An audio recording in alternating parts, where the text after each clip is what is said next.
La novia abandonada. Mis padres son originarios del estado de Durango, México. Por el trabajo de mi padre, tuvimos que radicar en Ciudad Juárez, Chihuahua, hasta el día de hoy. Los familiares de mi madre, en su mayoría, aún radican en el pueblo o en el rancho de los abuelos. Cuando algunos de los familiares vienen a visitarnos, recuerdo que mis padres siempre les preguntaban si aún se aparecía la novia abandonada. Algunos decían que sí, otros le aclaraban que ya no. Siempre quise saber a qué se referían con la novia abandonada. Así que un día le pregunté a mi madre y ella me contó que era una historia de allá de su rancho, aclarándome que, aunque es de una aparición, no dejaba de ser triste y para mí es un gusto compartirla. Mi madre me aclaró que se cuentan dos versiones y por respeto a las personas involucradas, omitiré fechas y nombres verdaderos. Era el año de 1979, cuando ocurrió esta tragedia.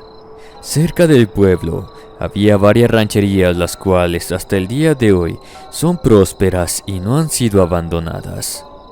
Solo una, y es donde vivía la protagonista de esta historia. Era sabido que Rita y Abelino tenían un noviazgo desde hacía ya 6 años, tanto que los padres de ambas partes esperaban que formalizaran el enlace. Pero lamentablemente con el tiempo todo cambió, como también los sentimientos hacia la persona amada. En meses se comenzó a preparar la boda de los novios. Cuenta mi madre que el vestido de Rita era sencillo pero muy bonito. Su cabeza fue adornada con las flores silvestres que crecen en los montes. El día de la boda, esta se realizaría y Rita esperaba a Adelino en la entrada de su casa. El día de la boda, esta se realizaría y Rita esperaba a Adelino en la entrada de su casa.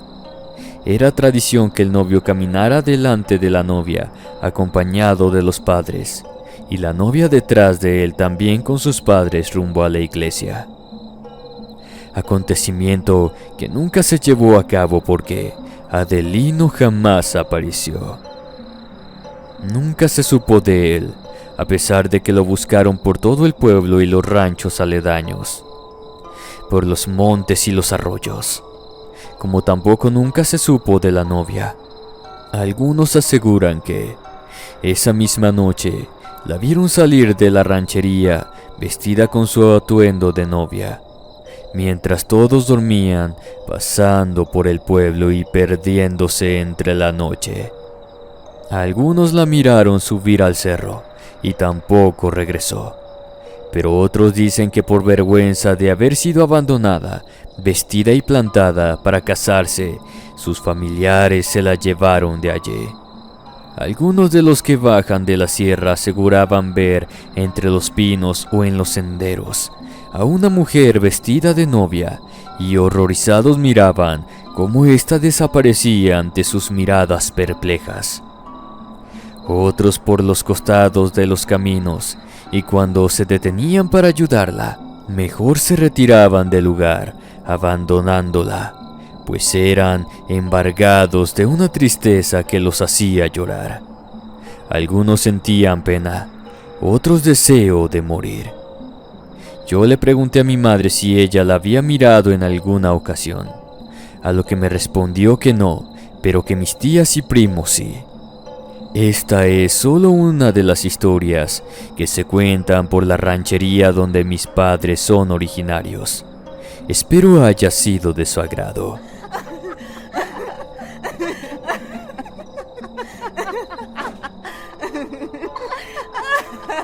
La bruja del baile.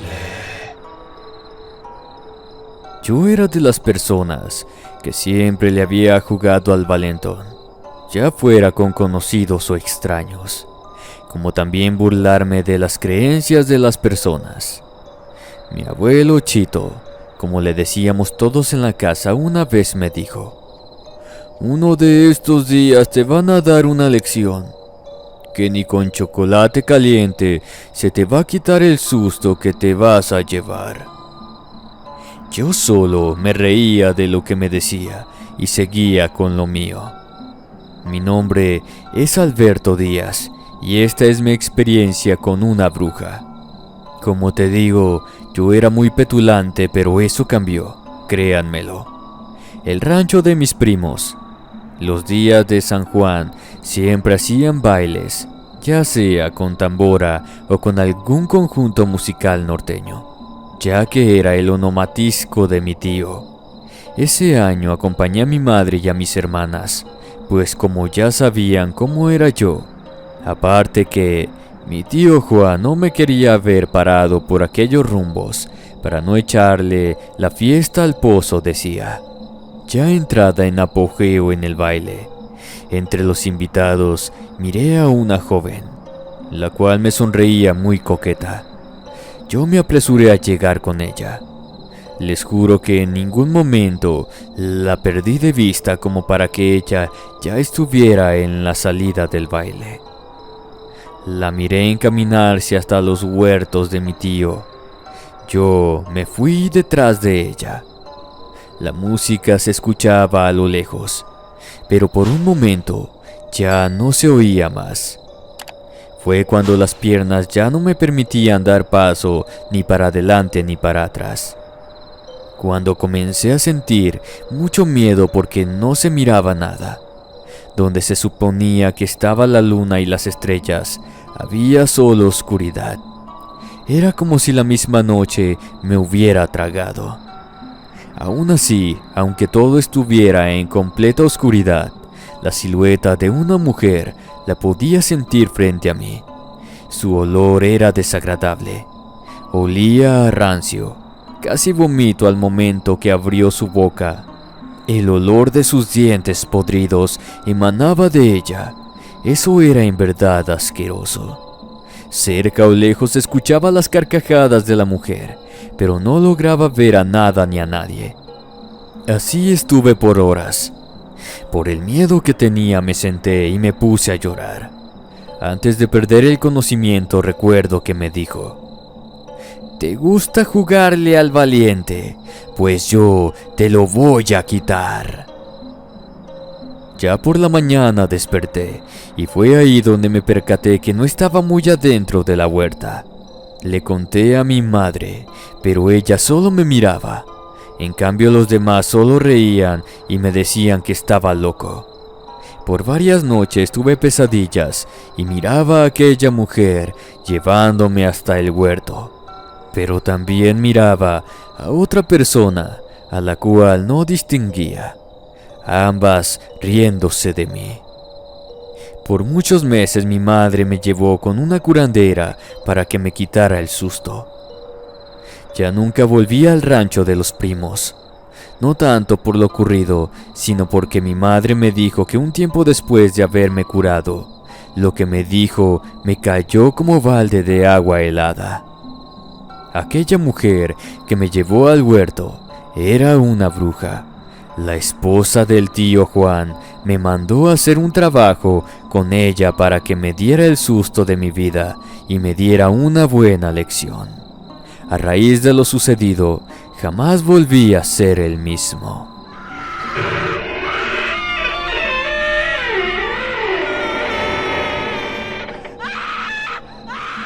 La casa entre los pinos. Mis padres en su juventud trabajaban en un rancho en la sierra de San Luis Potosí. Ellos iban con la recomendación del abuelo de mi padre.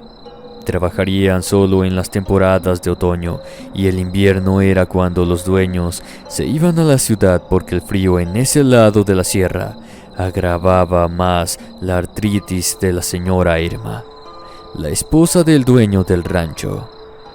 Mi madre, que en paz descanse, se llamaba Ofelia. Desde su llegada, le pareció un lugar muy bello. El rancho estaba rodeado de terrenos, donde se encontraban puros árboles de pinos. y entre ellos, a lo lejos, se divisaba una pequeña casa que asemejaba a una de muñecas. Desde un principio doña Felicitas, la cocinera, le hizo la aclaración que estaba prohibido acercarse a ese lado del terreno. A mi padre también le habían dicho los de la casa, pero él siempre dijo que las mujeres son como los gatos, siempre andan de curiosas, y él sabía que su mujer en cualquier momento iba a andar de fisgona en esa casa.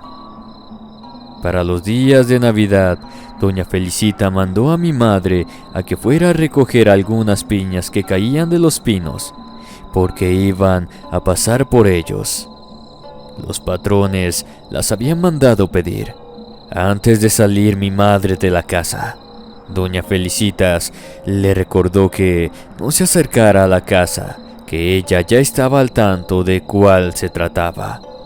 Estaba tan concentrada recogiendo las piñas que no se dio cuenta que se había acercado demasiado a la casa. De lejos parecía estar en buenas condiciones, pero ya estando cerca, estaba en ruinas y abandonada. Dentro de la casa se escuchaba cantar una mujer. La curiosidad la hizo acercarse aún más.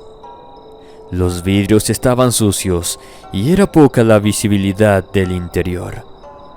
Tratando de enfocar a lo que se miraba en el interior cuando de repente un rostro se acercó a la ventana que hizo caer a mi madre, la cual dio un grito de terror y como pudo regresó corriendo al rancho, olvidándose del encargo que le habían hecho.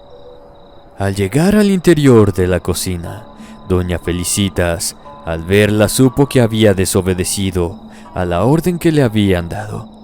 En vez de sentir compasión por mi madre, la miraba con coraje ante la desobediencia. Mandó a uno de los trabajadores, pues ya estaban por llegar por el encargo, y preparó un té de azahar para tranquilizar los nervios de mi madre. Doña Felicitas le preguntó qué había visto. Le dijo mi madre que vio a una mujer. Doña Felicitas tenía muchos años de servicio en esa familia y le contó a mi madre que la casa entre los pinos fue construida para una de las hijas de los dueños. No era para que jugara en ella, era para que la joven la habitara. Decían que la muchacha estaba loca y por vergüenza y quererla ocultar, le mandaron construir aquella casa entre los pinos. Don Carmelo, que era el padre, al parecer, era el único que la visitaba, mientras que doña Irma se olvidó por completo de la existencia de su hija. La cocinera le aseguró a mi madre que la niña Elba, el nombre de aquella muchacha, no estaba loca, estaba deforme de su cuerpo. Mi madre solo miraba a doña Felicitas. Ya no quería seguir en esa casa y se lo comunicó esa misma noche a mi padre. Él le preguntó por qué y le contó lo que le había confiado la cocinera. Mi padre solo dijo que eran solo rumores, pero lo que mi madre le confesó a mi padre lo hizo cambiar de parecer. La deformidad de la mujer la hizo dar un grito y salir corriendo como pudo de allí. Volteaba hacia atrás, cerciorándose que no la siguiera, pues estaba aterrada con lo que había visto. Lo que tenía la joven en su rostro era un lunar que le abarcaba gran parte de su cara. Pero con el paso de los años, y ya entrando en la edad adulta, la deformaba más de la cara, dando la apariencia de que se derretía como una máscara de cera. Mi madre no encontraba las palabras adecuadas para no describirla como un monstruo. Pero lo que más le dio miedo a mi madre fue lo que doña Felicitas le dijo. Lo que mi madre miró efectivamente era una mujer deforme, pero esta ya tenía más de 17 años que estaba muerta. Mis padres solo trabajaron hasta que terminó el invierno y se marcharon de ese rancho, pues mi madre tuvo pesadillas con aquella aparición.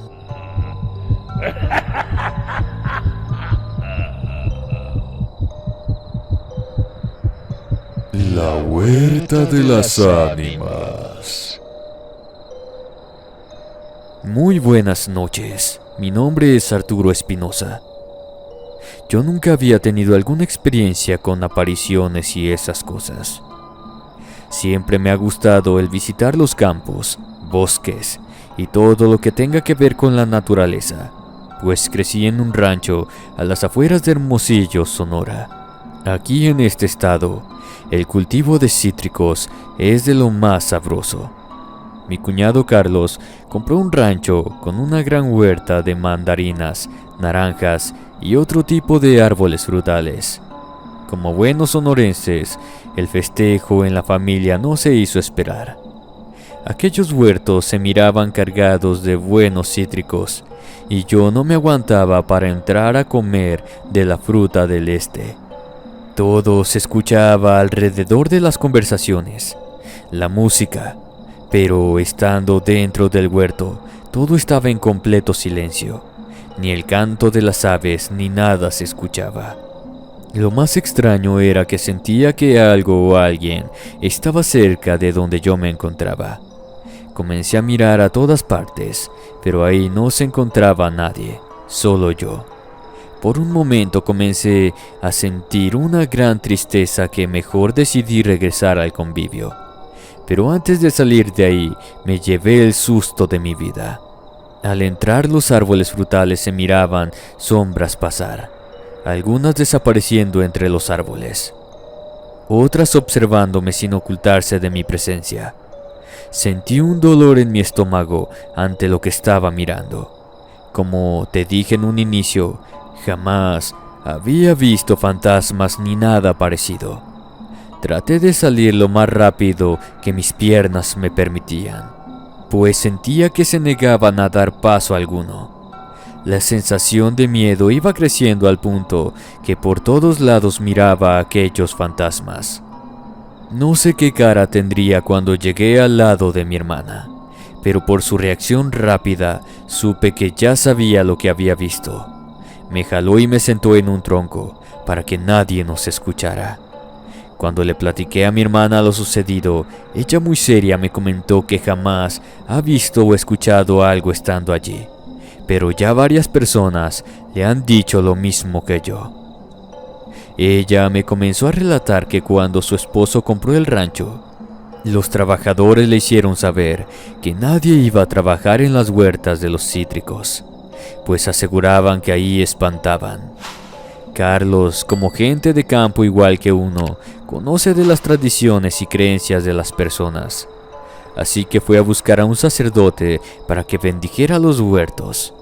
Pero cuando le dijo al cura lo que ahí ocurría, este lo miró burlándose de él, cosa que a mi cuñado le dio mucho coraje.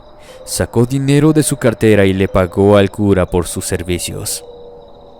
Dijo Liliana que ella le pidió al sacerdote que oficiara una misa de domingo dentro de la huerta.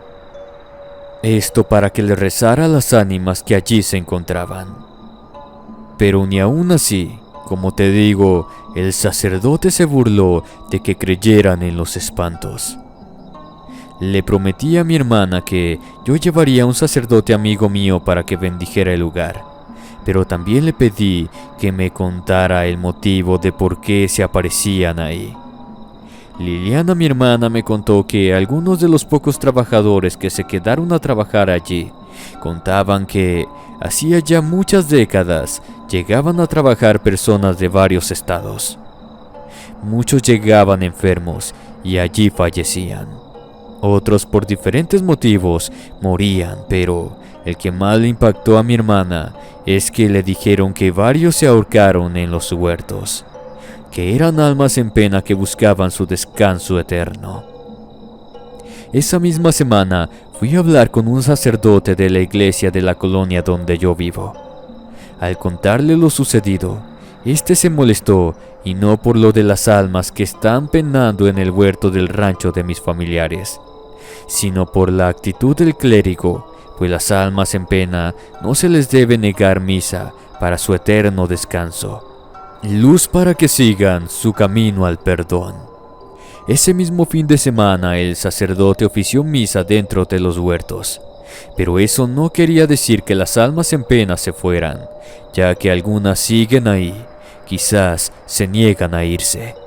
Yo jamás volví a ingresar a ese huerto. De hecho, cada vez que voy al rancho de mi hermana, trato de no acercarme a aquel sitio, ni de día y menos de noche.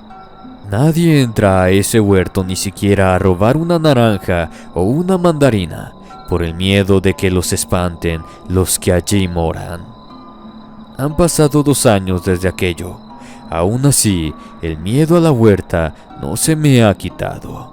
Muchas gracias por escuchar mi relato. Recuerda que puedes encontrar nuestro contenido en Spotify, Amazon Music y Apple Podcasts como Inframundo Relatos, donde hallarás espeluznantes y aterradoras historias. Te dejaré los enlaces en la descripción y comentario.